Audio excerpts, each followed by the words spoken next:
नमस्कार मित्रांनो, Khandeshi big boss या आपल्या दुसऱ्या भागामध्ये सर्वांचे हार्दिक स्वागत आहे. ज्यांनी आतापर्यंत चॅनलला सबस्क्राईब केले नसेल त्यांनी करून टाका. व दुसरे म्हणजे हा व्हिडिओ फक्त मनोरंजनासाठी आहे, त्यामुळे कोणीही मनावर घेऊ नये. या आपल्या कार्यक्रमासाठी आपल्याला लाभलेत जज म्हणून मिस्टर अँड मिसेस हसमुख. तर आपला पहिला स्पर्धक आहे चंपू गण्या.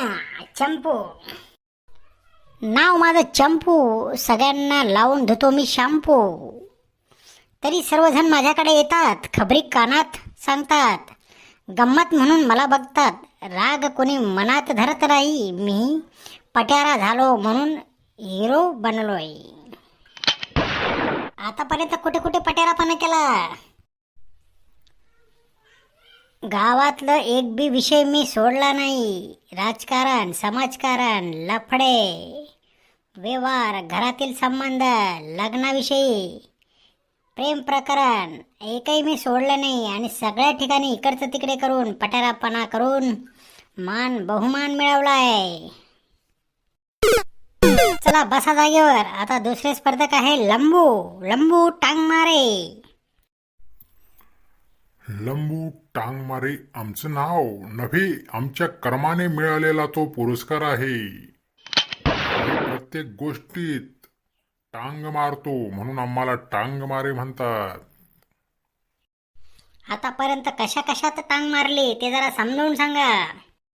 राजकारण, समाजकारण यात इकडे तिकडे केलं, जोरदार भांडणं लावले, जमलेली लग्न मोडले, प्रेम प्रकरणातही विष कालवले. एवढंच नाही तर नवरा बायकोचेही भांडणे लावून घटस्फोट केला.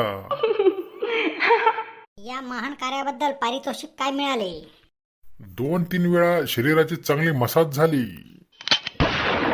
1 वेळा रक्ताची आंघोळ झाली.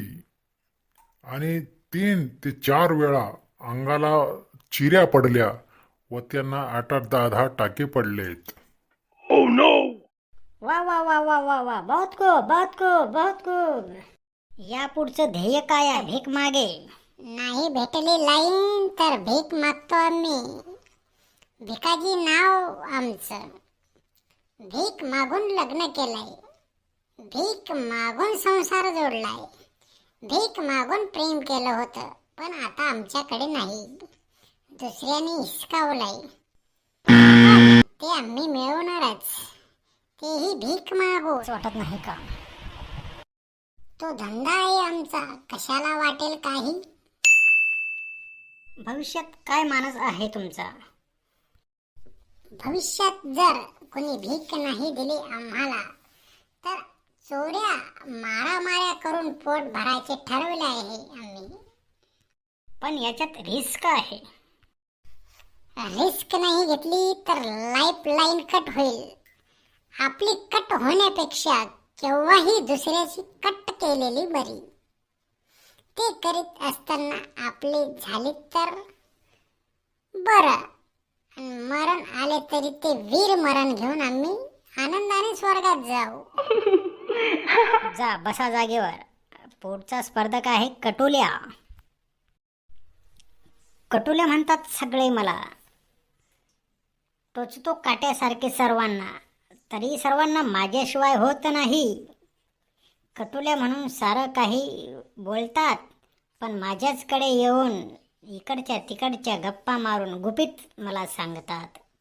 माझ्याशिवाय कोणालाही होत नाही.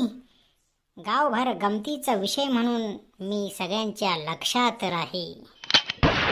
म्हणजे तुम्ही गावकऱ्यांच्या दृष्टीने टाइमपास आहात. हवं तर तसं समजा, नव्हे तसं म्हटलं तरी चालेल, कारण आम्हाला कुरघोड्या केल्याशिवाय जमत नाही, जेवण धकत नाही. आमची खोडी काढल्याशिवाय कोणाला पण मजा येत नाही, त्यांनाही 2 घास धकत नाही.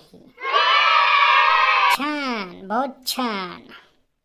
भविष्यातला तुमचा मानस सांगा. हे प्रेम रात्रंदिवस असंच वाढवायचं आणि जीवन जगायचं. मस्त होई तो फिर क्या बोले. चला बसा जागेवर. पुढची स्पर्धक आहे झिपरी. झिपरी माझं नाव. सर्व तडफडतात माझ्यासोबत खेळायला. झिपरी पण मी बी काही कमी नाही. एका टायमाला फिरवते पोरं 17. वय माझं 16, पण वाटत नाही मला खतरा. छान छान छान. झिपरी नाव कसं बरं पडला तुला? लहानपणी मी केस विंचरायचे नाही, लटा बांधल्या गेल्या. तेव्हापासून मला झिपरी ही पदवी मिळाली. झिपरीच्या नावानं गावभर प्रसिद्ध झाले. प्रेम माझं कुणावरच नाही, तरीही खेळ खेळते मी प्रेमाचा. पोरं फिरवते डझनभर मागे पुढे. नाव आहे झिपरी, कोणी बघत नाही माझ्याकडे. चला बसा जागेवर. आता पुढचा स्पर्धक आहे मार्केटचा माणूस. मी आहे मार्केटचा माणूस, अर्थात दुष्काळी हिरो. म्हणजे लग्नासाठी आतुरलेला नवरदेव. सुशिक्षित बेकार म्हणून घरामध्ये सदा माझ्या मागे लागलेले असते किरकिर. पण मी लक्ष देत नाही, खाऊन नुसता बनलाय पीर. कामाधामाला जात नाही, नुसता खाऊन लोळत राहतो. म्हणून माझा ढोल फुगला आहे. लग्नासाठी पोरगी कोणी देत नाही, म्हणून खानदेशी बिग बॉस मध्ये आलो आहे. माझ्यासारखी ढोलकी जर मिळाली तर ऋण मी खानदेशी बिग बॉसचे ठेवणार नाही. चला बघूया, आम्हाला आलेस तर चांगली गोष्ट आहे. नाही आले एस तर मग मी काय करायचे? 2.5 मीटर भगवा वस्त्र घेऊन अंगाला गुंडाळून पीर बाबाच्या नावाने गावात फिरायचे.